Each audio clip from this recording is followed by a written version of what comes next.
Hello and नमस्कार to everyone. तो हमने पिछले वीडियो में बात करी थी कि कोई भी एंट्री अगर आपको करनी है तो आपको सिर्फ दो बातों का ध्यान रखना है कि आपने बैलेंस शीट और पी एंड एल में ये देखना है कि वो आइटम कहाँ पर आएगी। उसके लिए क्या था कि लायबिलिटी एक साइड पे, असेट्स एक साइड पे, एक्सपेंसेस एक साइड पे और इनकम एक साइड पे। आपको इस तरह का चार्ट बनाना है और उसको क्रॉस कनेक्शन करना है इस तरह से। अब जो असेट्स है वो इंक्रीज होएगी तो डेबिट होएगी, डिक्रीज होएगी तो क्रेडिट होएगी। अब आपको सिर्फ ये याद रखना।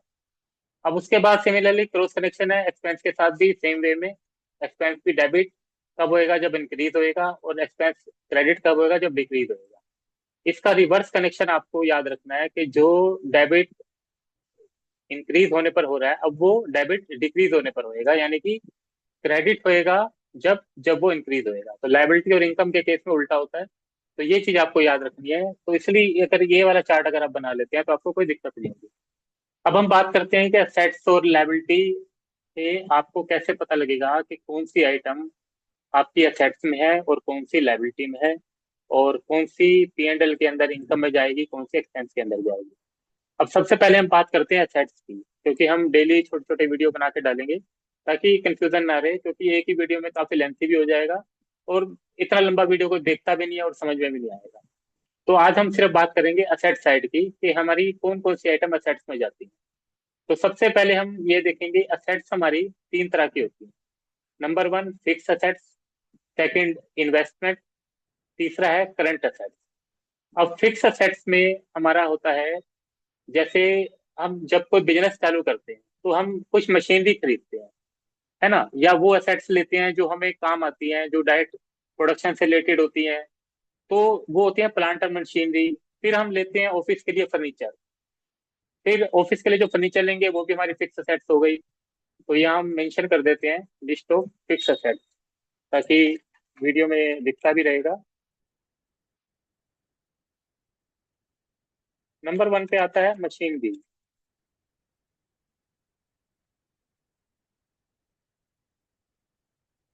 Use in production. कोई भी फैक्ट्री चालू करते हैं, कोई भी मशीनरी लेते हैं जो प्रोडक्शन में यूज होगी, तो वो हम फिक्स असेट्स में उसे डालेंगे। सेकंड नंबर पर आता है आपके कंप्यूटर एंड लैपटॉप। थर्ड पे आता है अगर आप कोई एसी वगैरह लेते हैं,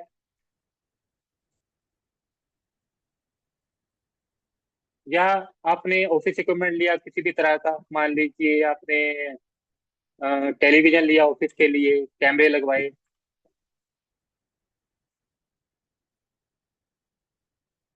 है ना। अब बात आती है टेलीविजन कैमरा, या अपने मतलब ऑफिस के लिए ले रहे हैं, तो वो भी आपको फिक्स असेट्स में ही जाएगा, क्योंकि टेलीविजन मान लीजिए कोई तो लिया स्टाफ के लिए, एंटरटेनमेंट के लिए, अपने वर्कर के लिए, या कोई न्यूज देखने के लिए। जैसे शेयर मार्केट वाले लोग होते हैं, टीवी लगा के रखते हैं न्यूज देखने के लिए हर समय, है ना। कोई लोग ऐसे होते हैं जिनका न्यूज के बिना काम नहीं चलता। अब किसी ने कैमरा इंस्टॉल किया है तो उसका वो भी फिक्स असेट्स है। एयर कंडीशन वगैरह लगते हैं, अब मान लीजिए किसी ने सर्दियों के लिए हीटर भी ले लिया, तो वो भी आप फिक्स असेट्स में डालेंगे, है ना। मान लीजिए किसी ने 10 हीटर ले लिए, अब वो 2-2 हजार रुपए के हैं, तो वो आप फिक्स असेट्स में ही डालेंगे। फिर आता है आपका व्हीकल। व्हीकल वो कार हो गई, ट्रक हो गया, या आपकी बाइक हो गई, है ना। ये सब चीजें जो भी आप कंपनी के यूज के लिए लेते हैं, यानी कि बिजनेस के यूज के लिए कोई भी चीज ले रहे हैं, तो वो आपको फिक्स असेट्स में जाएगा। इनके अलावा भी कई चीजें होती हैं, जैसे कि फर्नीचर। ये वो चीजें हैं जो आपको कॉमनली देखने को मिलेंगी, भाई कई बार हमें पता नहीं चलता ये फिक्स असेट में जाना नहीं जाना। तो इसके अलावा भी लंबी लिस्ट है जो हमारी फिक्स असेट्स में जाएगी। फिर आता है, हम बात चलते हैं, जैसे जैसे हमें याद आता रहेगा तो हम इसमें डाल देंगे। और फिर बात चलती है इन्वेस्टमेंट की। अब इन्वेस्टमेंट आपका इन्वेस्टमेंट असेट साइड में जाएगा, जैसे कि आपकी investment in property.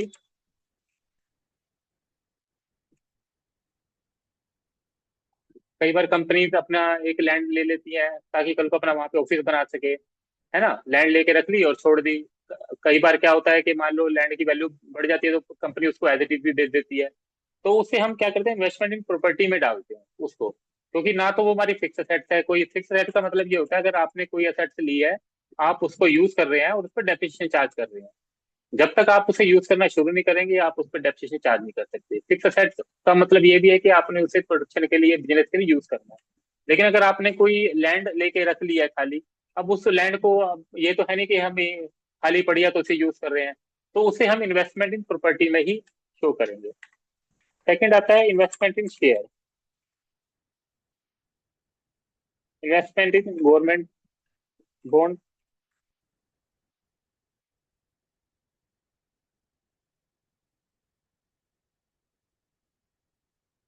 Government securities. अब एफडीआर वगैरह होता है वो बैंक बैलेंस ट्रीट किया जाता है, ना कि इन्वेस्टमेंट ट्रीट करते, क्योंकि एफडीआर का एक टाइम होता है। इन्वेस्टमेंट होती है कि जब आपने कोई शेयर में इन्वेस्ट किया, अगर आपको वो रेट बढ़ जाएगा तो आप तब बेचोगे, घाटे पे नहीं बेचोगे, है ना, उसका रेट घटता बढ़ता रहेगा, इसलिए उससे इन्वेस्टमेंट होता है। प्रॉपर्टी में भी सेम होता है। और ऐसे गवर्नमेंट सिक्योरिटी में भी आपको इंटरेस्ट बॉन्ड होते हैं, कुछ होता है वो आपका 10 साल बाद इतना पैसा मिलेगा, और उसका एक टाइम भी होता है। शेयर में भी क्या होता है कि आपने मतलब खरीद के कल भी बेच सकते हो, लेकिन कंपनी लंबे समय के लिए लेती है। ऐसे लैंड लैंड में इन्वेस्टमेंट करते हैं तो उसे भी कंपनी फिर 2-4 साल बाद ही बेचेगी जब रेट बढ़ जाएगा। ऐसे गवर्नमेंट सिक्योरिटी, गवर्नमेंट बॉन्ड होते हैं, उनका कई बार पीरियड होता है 3 3 साल 4 साल। फिर अब बात करते हैं हम करंट असेट्स की। करंट असेट्स हम इन्हें इसलिए बोलते हैं क्योंकि ड्यूरिंग द ईयर ये चेंज होती रहती है, कई बार चेंज होगी। सबसे पहले आता है आपका cash, cash balance. Cash balance हमेशा किसी भी कंपनी में आपका असेट्स में ही आएगा। इसको आप इन्वेंट्री या स्टॉक में कभी नहीं लेके जाओगे। इवन देन फाइनेंस कंपनियां होती हैं जैसे कैश में डील करती हैं, तो वो उसको इन्वेंट्री नहीं दिखाती, उसको कैश बैलेंस ही दिखाती है ना। कस्टमर आते हैं, कैश जमा कराते हैं, कैश निकालते हैं, तो वो उनके लिए रोज का काम है। वो कोई ट्रेडिंग नहीं कर रहे कैश की, वो कैश दे रहे हैं, वो ले रहे हैं, लेकिन कैश को कैश ही दिखाते हैं वो करंट असेट्स के अंदर। सेकंड आता है बैंक बैलेंस। अब ये दोनों आपके करंट असेट साइड में रहेंगे, यानी कि जब हम एंट्री करने लगेंगे तभी हमें यहाँ पे असेट सिर्फ इनको याद है, कैश और बैंक असेट्स में आता है ना। कुछ सोचने की जरूरत नहीं है। तीसरा आता है हमारा इन्वेंट्री। इन्वेंट्री माना जिस चीज में हम ट्रेडिंग कर रहे हैं, सेल परचेज कर रहे हैं, या रॉ मटेरियल लेके फिनिश गुड्स करते हैं, तो इन्वेंट्री आपकी हो सकती है रॉ मटेरियल की, है ना, वर्क इन प्रोग्रेस की, और फिनिश गुड्स की, और ट्रेडेड आइटम। अब जो मैन्युफैक्चरिंग करता है उससे तो raw material, WIP, finish goods, ये 3 आइटम का स्टॉक होगा। लेकिन जो बंदा ट्रेडिंग कर रहा है सिर्फ, उसके लिए सिर्फ ट्रेडेड फिनिश गुड्स होगा। उसके लिए पर्टिकुलर ट्रेडेड फिनिश गुड्स, ये पर्टिकुलर वर्ड लिखते हैं कि इसका मतलब वो बिजनेस उसकी सिर्फ ट्रेडिंग करता है और कुछ नहीं करता। फिर चौथे नंबर पर आता है सन्डी डेटर। सन्डी डेटर का मतलब ये होता है जिनको आप सेल कर रहे हो अपना माल, है ना, चाहे आपने स्क्रैप सेल करी हो, उसको रॉ मटेरियल का अपना एज इट इज सेल किया हो, या फिनिश गुड सेल किया हो उधार पे, तो वो आपके सनी डेटर आपके करंट असेट्स में जाते हैं। फिफ्थ नंबर पर आता है आपका अम, कोई लोन, लोन एंड एडवांसेस।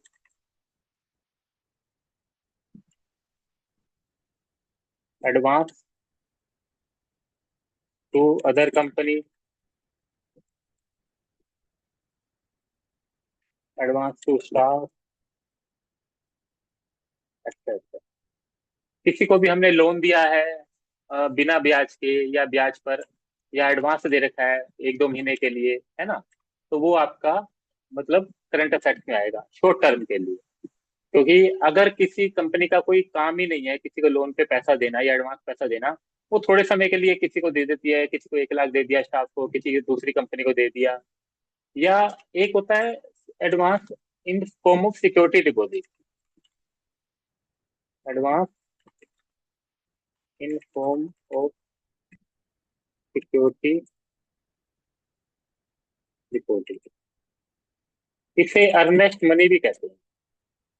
आपको कई बार टेंडर भरते हैं जब किसी गवर्नमेंट कंपनी के लिए, जब कोई गवर्नमेंट कंपनी से ऑर्डर पाने के लिए टेंडर भरता है, तो वो सिक्योरिटी डिपॉजिट मांगते हैं, उसको अर्नेस्ट मनी बोलते हैं।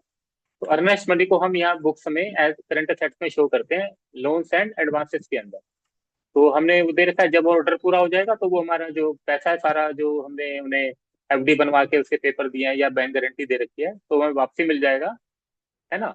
तो 1:1 हमें एज इट इज वापसी मिल जाएगी। अगर टेंडर हमें नहीं भी मिलता तो भी पैसा हमें सारा वापसी मिल जाएगा। तो उसे सिक्योरिटी डिपॉजिट भी कह सकते हैं या 1:1 कह सकते हैं। नेक्स्ट आता है आपका प्री पेड एक्सपेंस। ये सबसे इंपॉर्टेंट है। प्रीपेड एक्सपेंस क्या होते हैं कि जैसे आपने कोई एक्सपेंसिस, अब एक्सपेंस तो राइट ऑफ हो जाते हैं, है ना। प्रीपेड एक्सपेंस को करंट असेट्स में क्यों दिखाएं। होता क्या है कि कई बार हमने कोई एक्सपेंसिस ज्यादा दे दिया। सपोज करो हमने रेंट देना था, अब रेंट दे दिया हमने 2 साल का। अब 1 साल के अंदर 1 साल का रेंट ही राइट ऑफ करूंगा ना, एक्सपेंस में दिखाऊंगा। तो नेक्स्ट ईयर का जो रेंट है मेरा वो कितना हो जाएगा, वो मेरा प्रीपेड में चला जाएगा। या सपोज करो मैंने अप्रैल से मार्च का मेरा फाइनेंशियल ईयर है, अब मैं रेंट दे रहा हूँ जुलाई से जून तक का। तो जुलाई से मार्च तक का रेंट तो मेरा खर्चे में जाएगा, और अप्रैल से जून तक का रेंट जो है मेरा हर साल उसमें प्रीपेड एक्सपेंस से बुक होगा। फिर नेक्स्ट ईयर में जब एक्सपेंस बुक करूंगा तो एक्सपेंस से डेबिट कर दूंगा, प्रीपेड एक्सपेंस को क्रेडिट कर दूंगा। तो ये चीज हम बाद में एंट्री के थ्रू भी समझाएंगे कि कैसे कैसे सबकी एंट्री होगी। प्रीपेड एक्सपेंस का मतलब है एक्सपेंसिव पेड इन एडवांस। अब सपोज करो आपने एग्जीबिशन होने लगी है, किसी कंपनी की एग्जीबिशन में पैसा देना है उसने, तो वो क्या करते हैं पूरे साल का पैसा या उस फ्यूचर का पैसा आपसे पहले ही ले लिया। अब मान लो आपसे अक्टूबर में पैसा ले लिया, एग्जीबिशन होनी है अप्रैल में, तो उस पैसे को हम कहाँ शो करेंगे, प्रीपेड एक्सपेंस के थ्रू शो करेंगे या एडवांस के थ्रू शो करेंगे। अभी हमने एडवांस दे रखा है, अभी जब उसका बिल आएगा तो अगले महीने बुक होगा। तो प्रीपेड एक्सपेंसेस भी एक तरह से एडवांसेस ही देते हैं किसी को, क्योंकि हमने अभी उसका खर्चा किया नहीं है ना। जैसे किसी को रेंट दे दिया, मतलब 2 साल का, अभी 1 साल का रेंट एडवांस दे रखा है, अगर वो उसका मकान खाली कर देता है तो एज पर एग्रीमेंट अगर लिखा हुआ है कि जितना एडवांस है वो वापसी करेगा, तो उसका एज इट इज वापसी मिल जाएगा। तो ये एक तरह से एडवांस होता है ना, इसलिए इसको प्रीपेड एक्सपेंस को करंट असेट्स में दिखाया जाता है। फिर बात करेंगे हम, इनके अलावा हमारे पास है,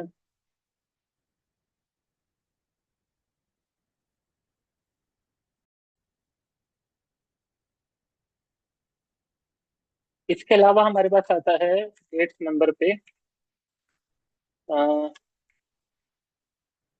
लाइक कोई हमारा टीडीएस रिसीवेबल है, जो हमारे किसी पढ़ने टीडीएस काटा है वो। फिर आपका आ गया एक जीएसटी इनपुट, आजकल चलता है जीएसटी इनपुट। अगर आउटपुट ज्यादा है तो इनपुट उसमें से कम हो जाएगा, और जीएसटी आउटपुट की लायबिलिटी लायबिलिटी साइड में शो होगी। लेकिन अगर आपका जीएसटी इनपुट ज्यादा है जीएसटी आउटपुट से, तो आपका जीएसटी इनपुट करंट असेट्स में आएगा, है ना। और फिर आता है आपका एनी अदर अमाउंट लिख सकते हैं। बेसिकली ये सारी जो हमारी कैटेगरी है, मतलब चार तो फिक्स होती है, cash, bank, inventory, Sunny debtor. फिर आता है लोन्स, एडवांसेस और सिक्योरिटीज गुड, प्रीपेड एक्सपेंस। फिर any amount recoverable from any one which is also an advance. फिर आता है आपका टीडीएस और GST input. Any other amount which is current, क्योंकि अगर आगे कुछ आएगा तो हम देख लेंगे। तो कैश आपको पता ही है, बैंक पता ही है, इन्वेंट्री मैंने बता दिया, सन्डी डेटर। अब सन्डी डेटर के ही 400-500 अकाउंट लेजर अकाउंट होते हैं, क्योंकि किसी की मान लो 400-500 कस्टमर है तो वो अगर होगा, तो बेसिकली अगर सन्डी डेटर और क्रेडिटर की लिस्ट हटा दी जाए तो हार्डली 50 या 60 लेजर अकाउंट ही खुलते हैं, इससे ऊपर नहीं खुलते। लेकिन बाकी सन्डी डेटर और क्रेडिटर के लेजर ही ओपन होते रहते हैं। तो जब भी किसी का ट्रायल बैलेंस आप देखेंगे तो 2 या 3 पेज का होगा, और उसे सन्डी डेटर और क्रेडिटर को सिर्फ एक लाइन में शो करें तो, है ना। तो बाकी जितने भी आपके एडवांस की स्पेलिंग गलत हो गई है, बाकी जितने भी लेजर होंगे आपके हार्डली मतलब एक या दो हर आइटम के लिए ही खुलेगा। अब बाकी इनके लेजर कैसे खोलने हैं और टैली में कैसे किस प्रॉपर हेड के अंदर वो लेजर खुलना चाहिए ताकि उसकी पोस्टिंग ऑटोमेटिक बैलेंस शीट में भी सही सही सही जगह शो हो, और ट्रायल बैलेंस के अंदर भी सही जगह शो हो, तो वो हम कल डिस्कस करेंगे। ठीक है जी, आज के लिए इतना ही। Thank you.